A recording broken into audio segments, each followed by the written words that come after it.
Cinema படப்பிடிப்பு தளங்களில் பாதுகாப்பு விதிமுறைகள் குறித்த விவாதம் மீண்டும் சூடுபிடித்துள்ளது. பிரபல இயக்குனர் பா.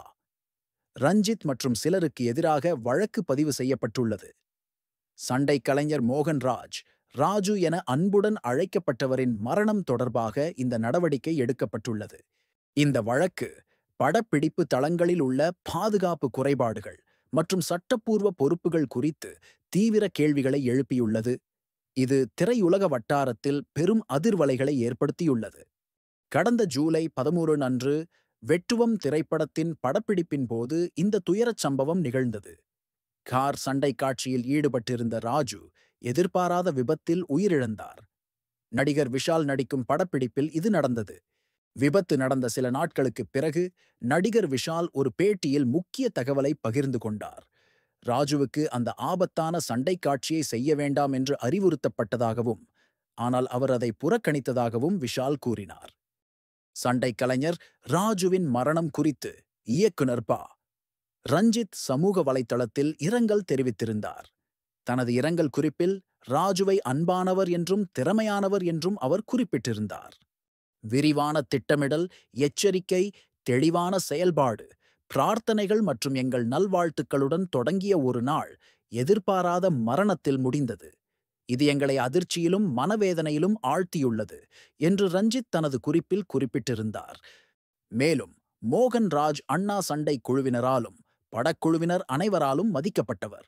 அவர் சண்டை காட்சிகளைச் செய்வதில் ஒரு மூத்த கலைஞர். அவரது திட்டமிடல், தெளிவு மற்றும் செயல்பாடு ஆகியவற்றை நாங்கள் அனைவரும் நம்பியிருந்தோம் என்றும் அவர் குறிப்பிட்டிருந்தார். இந்த வழக்கில் இயக்குனர் பா. ரஞ்சித், சண்டை கலைஞர் வினோத், நீலம் புரொடக்ஷன்ஸ் நிறுவனத்தைச் சேர்ந்த ராஜ்கமல் மற்றும் வாகன உரிமையாளர் பிரபாகரன் ஆகியோர் மீது வழக்கு பதிவு செய்யப்பட்டுள்ளது. இந்த நபர்கள் சேர்க்கப்பட்டிருப்பது தயாரிப்பு நடவடிக்கைகளுடன் சாத்தியமான தொடர்பை காட்டுகிறது. நீலம் புரொடக்ஷன்ஸ் திரைப்படத் துறைக்கு குறிப்பிடத்தக்க பங்களிப்புகளுக்காக அறியப்பட்ட நிறுவனம். தற்போது குற்றம் சாட்டப்பட்ட மற்ற தரப்பினருடன் சேர்ந்து இந்த நிறுவனமும் விசாரணைக்கு உட்படுத்தப்பட்டுள்ளது. இந்த வழக்கில் பாரதிய நியாய சன்ஹிதா (BNS) சட்டத்தின் பிரிவுகள் 219, மற்றும் 101 ஆகியவை குறிப்பிடப்பட்டுள்ளன. இந்த பிரிவுகள் பாதுகாப்பு அல்லது ஒழுங்குமுறை இணக்க மீறல்களை குறிக்கின்றன. பிரிவு 219 பொதுவாக அலட்சியத்தால் ஏற்படும் தீங்கு குறித்து விவரிக்கிறது. பிரிவுகள் 125 மற்றும் 106 ஆகியவை பிற ஒழுங்குமுறை மீறல்களை கையாள்கின்றன. இந்த பிரிவுகள் பயன்படுத்தப்பட்டிருப்பது குற்றம் சாட்டப்பட்ட நடத்தையை அதிகாரிகள் எவ்வளவு தீவிரமாக கருதுகிறார்கள் என்பதை காட்டுகிறது. இது திரைப்பட தயாரிப்பாளர்கள் மற்றும் தயாரிப்பு நிறுவனங்களின் பொறுப்புகள் குறித்து பரந்த விவாதத்தை தூண்டியுள்ளது. சட்ட தரநிலைகளுக்கு இணங்குவதன் அவசியத்தை இது வலியுறுத்துகிறது.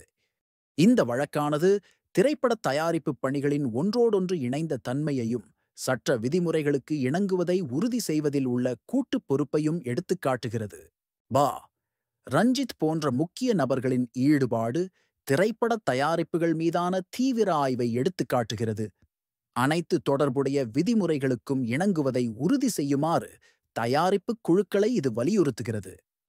இந்த வழக்கின் குறிப்பிட்ட முடிவுகள் இன்னும் தெரியவில்லை என்றாலும் அதன் தாக்கங்கள் ஏற்கனவே திரையுலகத்தில் எதிரொலிக்கின்றன.